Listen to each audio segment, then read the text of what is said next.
out of it, but that was something that happened. I think it's clear to anyone who heard it that it represents exactly who he is. Hillary Clinton and Donald Trump went head-to-head talking about the issues, both political and personal. We'll have a recap. If I'm not sure who to vote for president, I may not.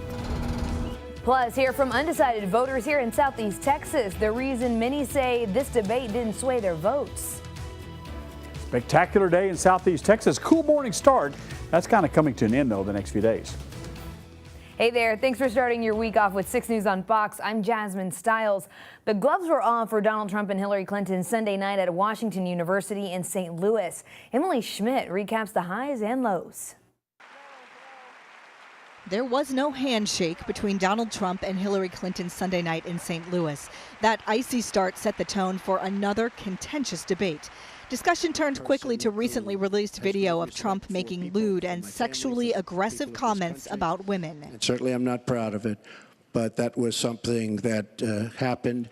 I think it's clear to anyone who heard it that it represents exactly who he is. The candidates sparred on topics from foreign policy to personal temperament, and there were surprises, like the moment Trump knocked his own running mate on the issue of Syria. He and I haven't spoken, and I disagree. I disagree. You disagree with your running mate? I think we have to knock out ISIS. Mike Pence, who confirmed that he is not dropping the ticket, blamed the moderator. Frankly, I've got a lot of respect for Martha Raddatz, but she just misrepresented the statement that I made. Clinton said the debate went as anticipated. I pretty much saw what I expected to see, that he's not fit to be president and commander-in-chief. The town hall format allowed voters to pose questions. Would either of you name one positive thing that you respect in one another? Clinton said she respected Trump's kids. Trump said he respected that Clinton was a fighter. And finally, they shook hands.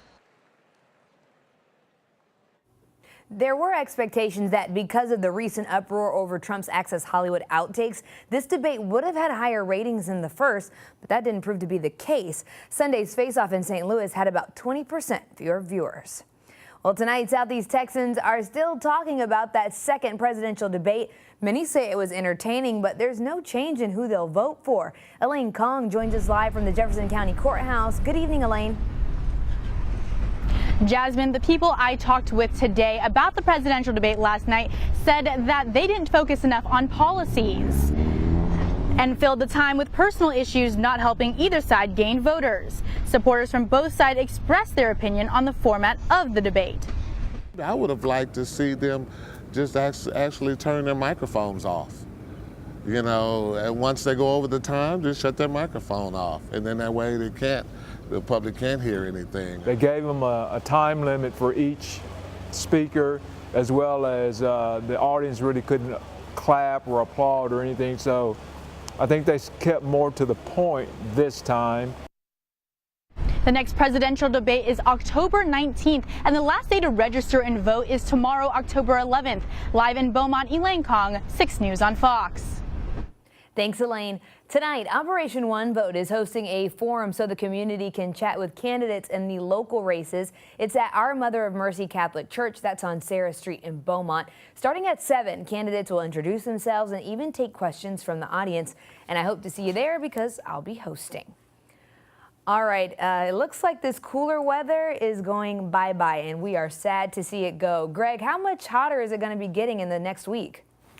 Well, you know, our afternoon highs are not going to change a whole lot. They should stay below 90. What we're going to really notice is those nighttime lows moving back up. We had lows in the 40s in many areas from Interstate 10 north last night. That's coming to an end. Down at High Island right now, sponsored by the big store in Crystal Beach, we have 79 degrees. Our high was only 81, but a nice cool start at 56 degrees. The winds, though, are off the Gulf. The humidity's coming back. And you'll really notice that tomorrow. In fact, there's a small chance of rain as well in tomorrow's forecast. We'll take a look at the week ahead just a little bit later. Thanks, Greg. Beaumont police are searching for a woman who robbed the Express Mart on Dowland Road. The robbery happened around 2 this morning. Police say a woman carrying a knife went up to the clerk demanding money. She ran off with an unknown amount of cash heading toward the Lancaster Cornwall apartments. Now, if you have any information on this robbery, you can call Southeast Texas Crime Stoppers at 833-TIPS. Police in Orange are investigating 2 deaths along the I-10 frontage roads this past weekend. Last night, a car hit 44-year-old Frederick Black along the north side of the frontage road as he walked back to his hotel room. Police say Black was with 2 other men when he was hit, but they were not injured. So you just got to be aware of your situation. You got to be aware of what's going on. I just don't see how a car can come up behind someone and hit them without people realizing that, hey, there's a car coming up behind me. Justice of the Peace Derry Dunn also gave an update on a body found Saturday. Police found the body of 29-year-old Greta Franks face down in a ditch on the south side of that frontage road. It's about 100 yards away from last night's incident.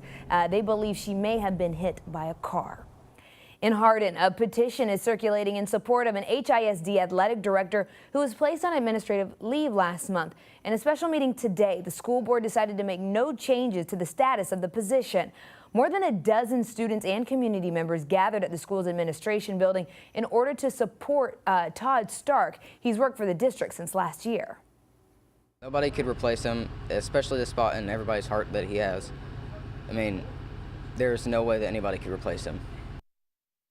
The school board didn't offer any comment. Tonight, House students say Stark would go above and beyond as an athletic director, and his comments about being placed on administrative leave.